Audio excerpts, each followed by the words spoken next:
Ano ang obesity? Ang pangkahalatang kahulugan ng obesity ay pagkakaroon ng labis na taba sa katawan. Ang sobrang taba na ito ay nagdudulot ng panganib sa kalusugan. Ito ay isang bahagi ng double murder ng malnutrisyon. Ito ay isang pangunahing rason ng panganib para sa mga chronic na sakit, kabilang dito ang mga sakit sa puso at stroke. Noong 2021, isang survey na isinagawa ng DOST-FNRI ang nagpakita na 14% ng mga batang edad 5 hanggang 10, 13% ng mga individual na edad 10 hanggang 19, at 40.2% ng mga matatanda ay sobra sa pagkatimbang na nangangahulugang obese. Maaari tayo maging mas aktibo upang mas maraming taba ang masunog sa anyo ng calories. Ang mahalaga ay makahanap tayo ng ehersisyo na kaaya-aya at maaring isagawa ng pangmatagalan. Inirerekomenda ng American Heart Association ang hindi bababa sa 150 minutes na moderate intensity aerobic activity bawat linggo.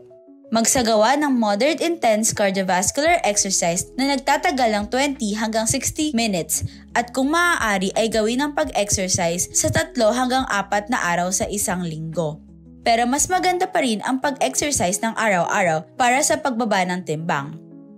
Pumili ng mga aktibidad na malumanay tulad ng paglalakad, paglangoy, pagbibisikleta at step aerobics. Ang group exercise sa tubig ay maaaring mas epektibo. Maganda rin na magsagawa ng tinatawag na strength training sa hindi bababa ng 2 araw sa isang linggo. Itong programa na ito ay naglalaman ng 1 to 3 sets para sa pangunahing grupo ng kalamnan na may 10 hanggang 15 na ulit. Habang ang aerobic training ay nakakatulong tumunaw ng taba, ang strength training ay tumutulong na ma-preserba o pataasin ang iyong lean muscle mass. Magsimula ng dahan-dahan at unti-unting taasan ang intensity at tagal ng pag-ehersisyo.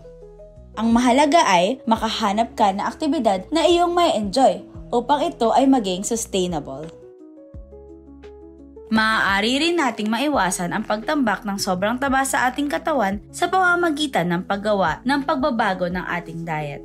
Limitahan ang pagkain ng mga pagkaing matataas sa calories katulad ng fast food, junk food, matatamis na pagkain, processed food, at mga inuming may asukal. Dagdagan natin ang pagkonsumo ng mga pagkaing mabababa sa calories katulad ng prutas, gulay, lean meats, at starchy carbohydrates. Ang sobrang pagbawas sa pagkain o ang hindi pagkain ng todo ay hindi healthy.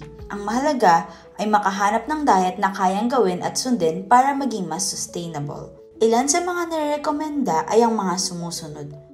Pagkakaroon ng food diary at i-record kung ano ang mga kinain at kung gaano karami ito. Importante na matuto na sukatin ang portion ng bawat pagkain. Magkaroon ng schedule sa pagkain at mag-prepare ng mga mas healthy na pagkain katulad ng prutas at mga gulay. Ang mahalaga ay huwag subukan na sumobra sa pag-ehersisyo o sa pag-diet. Gawing balanse at wasto ang diet at exercise. Huwag asahan na mawala ang mga excess na taba sa maikling panahon. Ang mahalaga ay gumawa ka ng paraan na unti-unting mabago ang iyong timbang. Laging maging consistent sa mga nakagawian upang magtuloy-tuloy na ang pagkawala ng excess na taba. Tandaan, ating paghirapan para sa ating kalusugan.